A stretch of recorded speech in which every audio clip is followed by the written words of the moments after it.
Hello students, welcome to the lecture series on international business. We are discussing trends in global trading environment and this is part 2. I am Professor Shoma Sengupta, Kamla Nehru College, University of Delhi.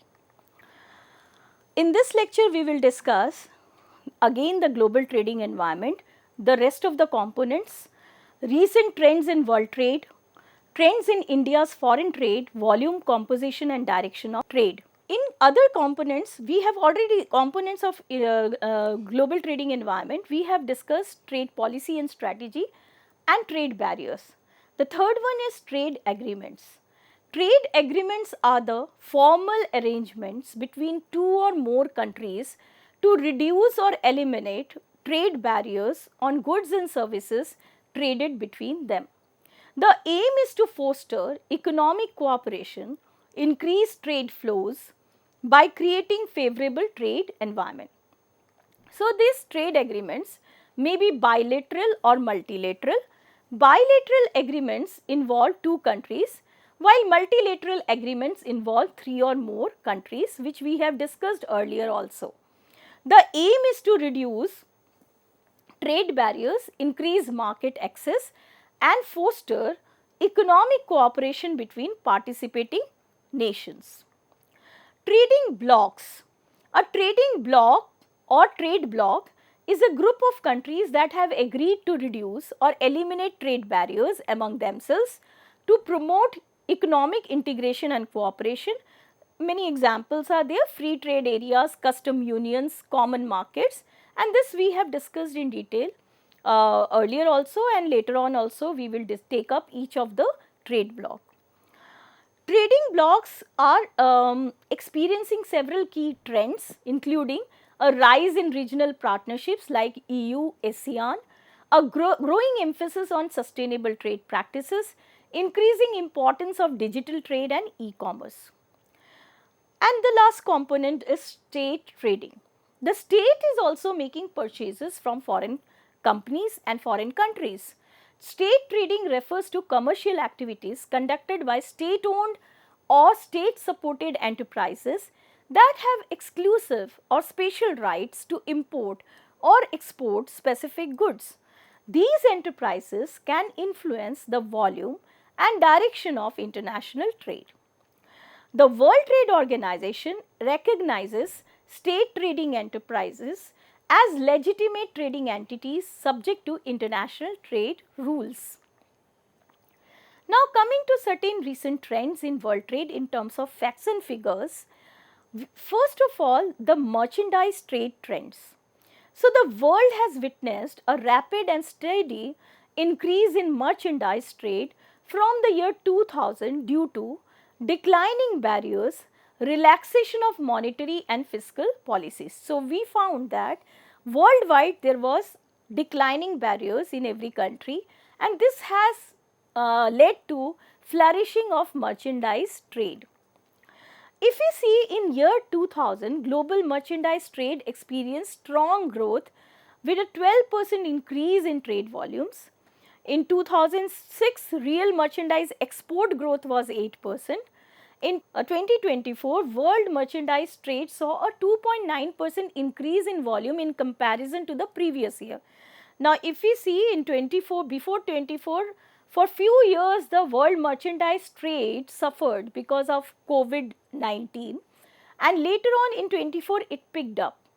But the World Trade Organization is now forecasting a 0.2% decline in 2025 due to rising tariff tensions and economic uncertainty. Second point is regional distribution of merchandise trade. The developed countries always they dominated in terms of volume when we talk about merchandise trade. Developing countries' share in the world trade is increasing. Half of the world trade in merchandise accrues to now Japan and China.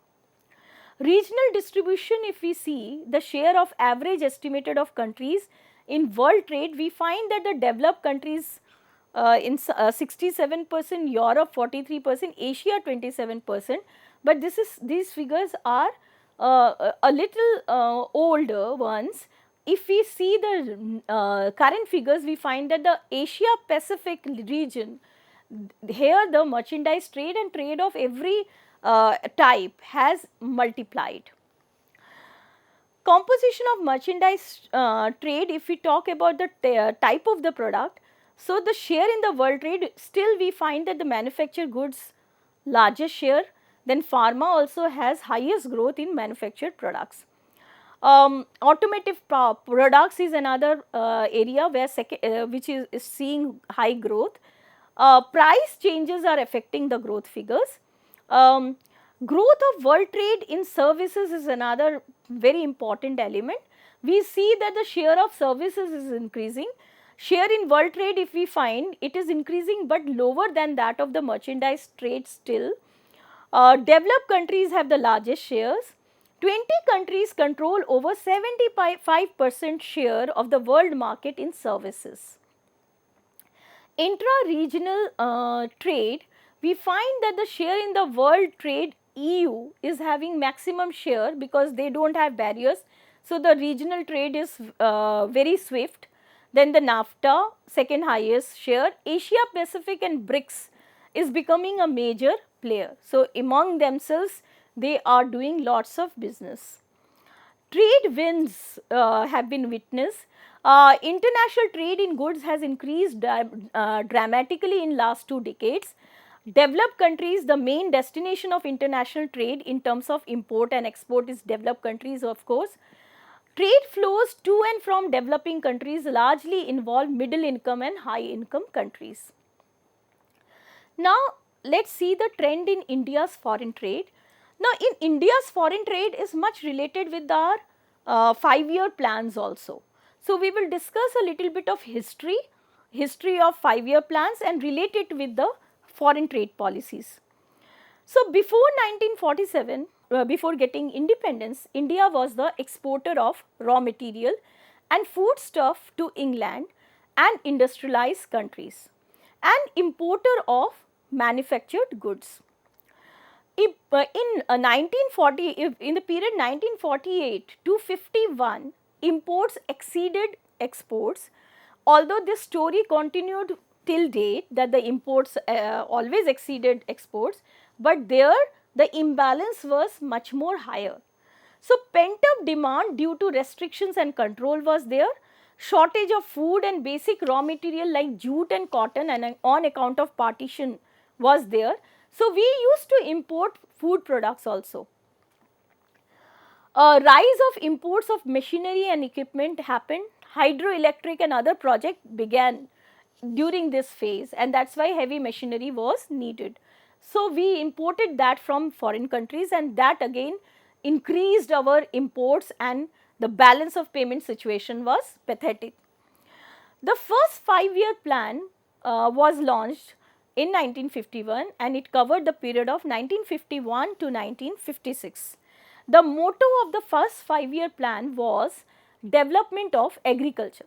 So, the whole of the objective, it was to develop agriculture and get this food sufficiency. That was the main idea. Import of capital goods increased due to industrialization. Exports saw no improvement. So, the second 5-year plan was launched and it covered 1956 to 61. This focused on development of public sector and rapid industrialization. So, obviously import of capital goods rose sharply, and food grains imports increased due to shortages and increasing prices in the domestic market. So, lots of import took place during this phase, but exports declined. The country was in its formative stage where industrialization was just happening. So, the exports declined, leading to foreign exchange crisis. India faced an external payment crisis in 1957. The third 5-year plan covered 1961 to 1966. Import continued to increase due to rapid industrialization. More defense goods were imported with the aggression of China and Pakistan during this phase. There was also a severe drought in 1964 to 65, and large imports of food grains took place due to the extensive failure of crops. So, multiplied with this, the problem of war was also there. The war led to inflation and the priority was shifted to price stabilization. So, although India was in a path of growth, industrialization was happening, the agriculture sector was improving, but because of the drought and the war, there was instability in the country. So, we failed miserably in third plan, and then the government declared plan holidays from 1966 to 69, that is 3 years. So, due to miserable failure of third plan, the government was forced to declare plan holidays 66 67, 67 68 and year 68 69. 3 annual plans were drawn during this intervening period.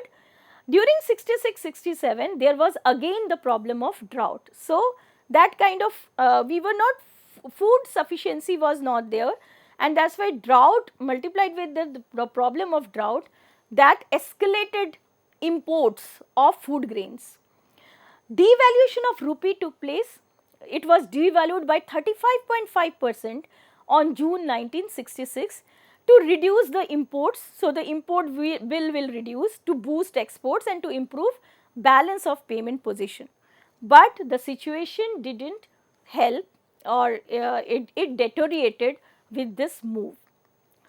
Trade deficit increased after devaluation. Exports increased during 68-69 for the first time, and BOP became favorable for the first time at the last year of these plan holidays. The fourth 5-year plan 69 to 74, the plan adopted the objective of correcting the earlier trend of increased concentration of wealth and economic power. The Indira Gandhi government nationalized 14 major Indian banks during this phase only. War of 71, that is Bangladesh Liberation War, took funds earmarked for industrial development. But the first time they talked about the buffer stock of food grains. So, a buffer stock of 5 million tons of food grains was envisaged in the fourth 5-year plan. BOP again became negative, showing huge deficit. Fifth 5-year plan 1974 to 79, both imports and exports increased very fast during this phase. Imports increased sharply in 74-79 due to sharp rise in prices of petroleum, fertilizers, etc. Import liberalization led to trade deficit in 77-78 and thereafter.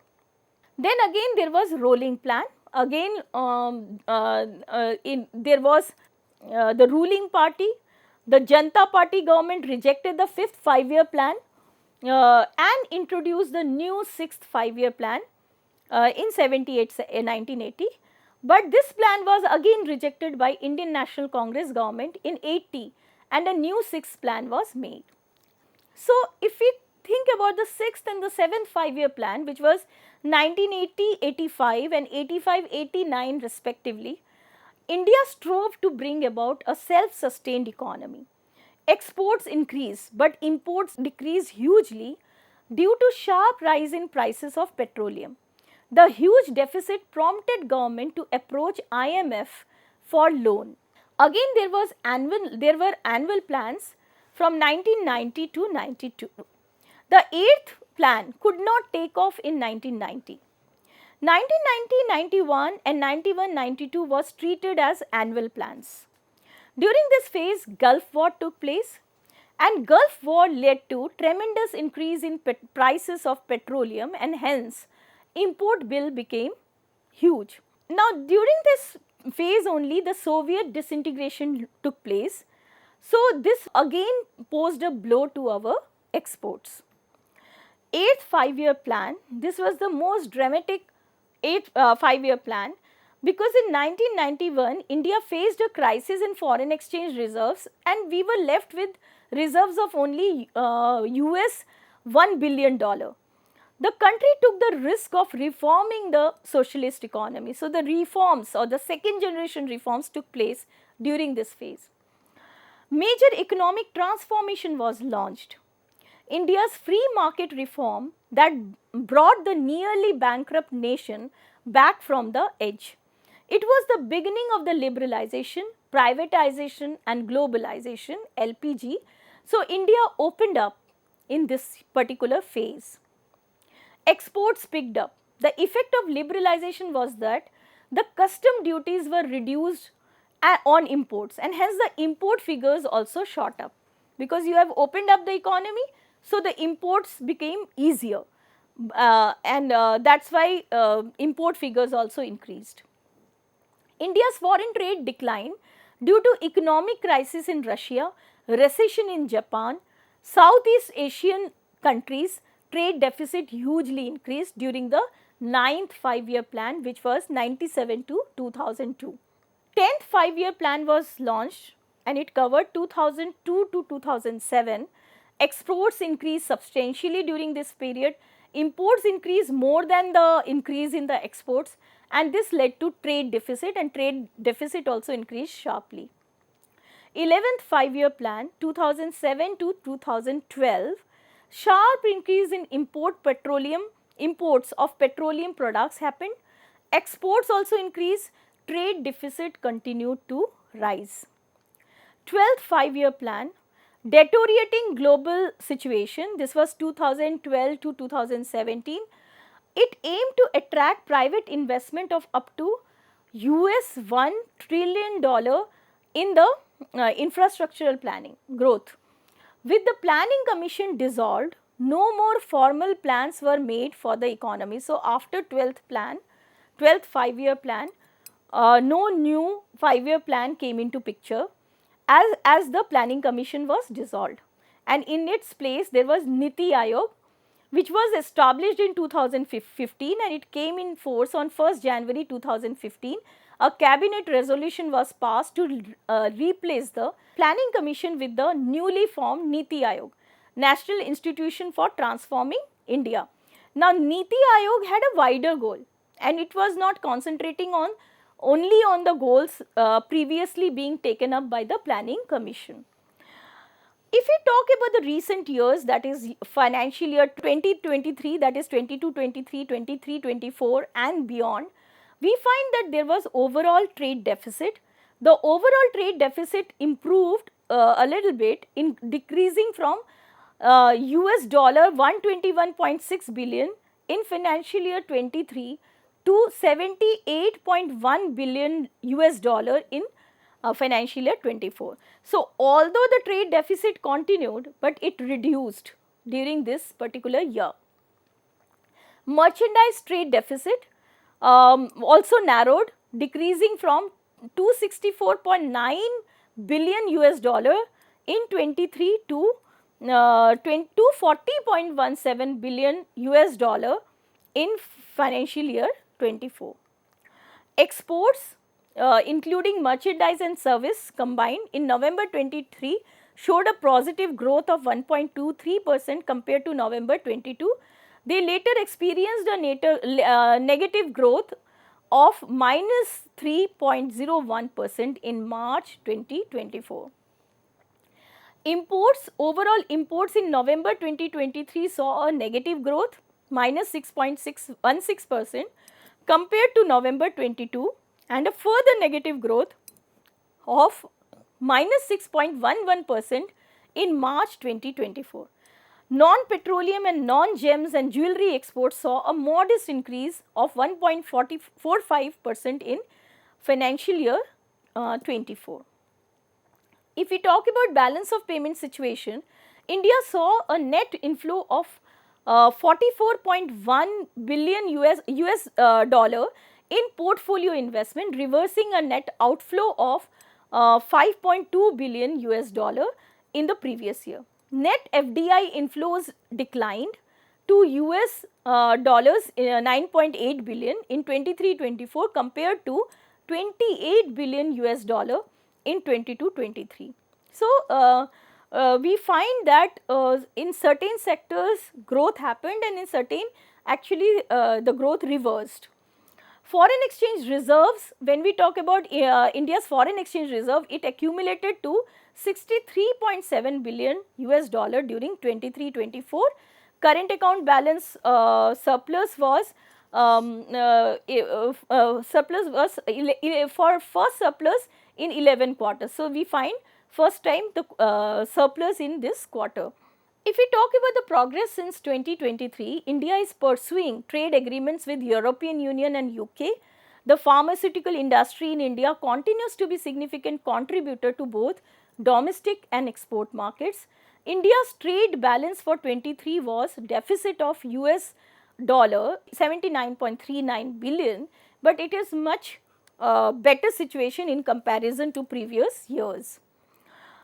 India's total exports for 24-25 was 820.93 billion US dollars, showing 5.5% increase compared to previous year. Total imports for the same period were estimated at 915.19 US billion dollars, 6.85% increase. So, although exports increase, but imports increase much more than the exports. So, always we have a negative balance of payment situation. US India trade remained India's highest trading partner. US remained highest trading partner. Ease of doing business, the foreign trade policy 24 aimed to streamline trade processes through digitalization and automation of export approval process. So, they tried to make it swifter, and automation and digitalization took place after the foreign trade policy in 2024 was introduced. If we talk about the composition of India's foreign trade, what we import and what we export, when we talk about imports, it can be categorized into first the bulk imports, which include petroleum products and crude oil, consumption goods, cereals, pulses, edible oils, other bulk items like fertilizers, non-ferrous metals, rubber, paper, pulp, chemical, etc. Non-bulk imports, it includes capital goods like metals, machines, tools, electrical machinery, transport equipment, etc. Export related items like pearls, precious and semi-precious stones, chemicals, textile, etc. Other categories include artificial resins, plastics, etc. When we talk about exports, engineering goods is the first one. This sector is a leading export category, encompassing a wide range of products like machinery, transport equipment and manufactured metal items. Gems and jewelry is very important export material. Precious stones, cut and polished diamonds, gold jewelry are important export items. Textile and apparel, cotton yarn, fabrics, ready-made garments and other textile products fall in this category. Agriculture and allied products like wheat, rice, tea, spices, etc., marine products, meat and meat products, the share of agricultural export has decreased over time. Petroleum products, India exports refined petroleum products, a significant part of its overall export. So, you see we import petroleum in the form of crude oil and all, and refined petroleum we export to other countries. Chemicals and related products, organic and inorganic chemicals, pharmaceuticals and other chemical products. Others category in export include ores and minerals, gold, iron, ore, etc., mineral fuels and lubricants.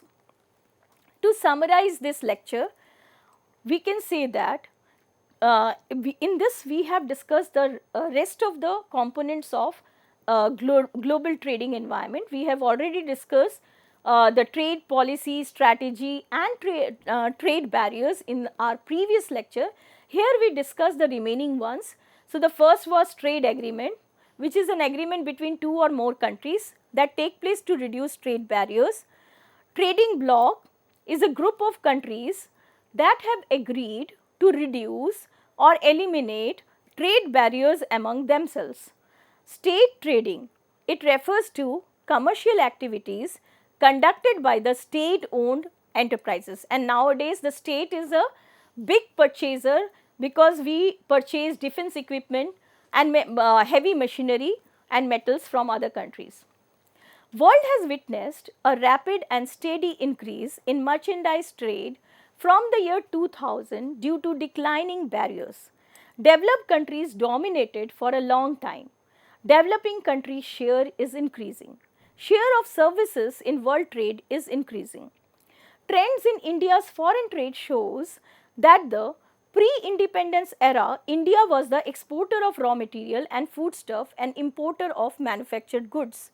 During the different 5-year plans, we tried to become self-reliant and self-sufficient by export promotion and import substitution. The composition of imports include bulk imports, petroleum products, consumption goods, etc., and non-bulk imports like the capital goods, etc. The composition of exports includes agriculture and allied products, ores and minerals, manufactured goods, mineral fuels and lubricants. Thank you, students. Have a very nice day.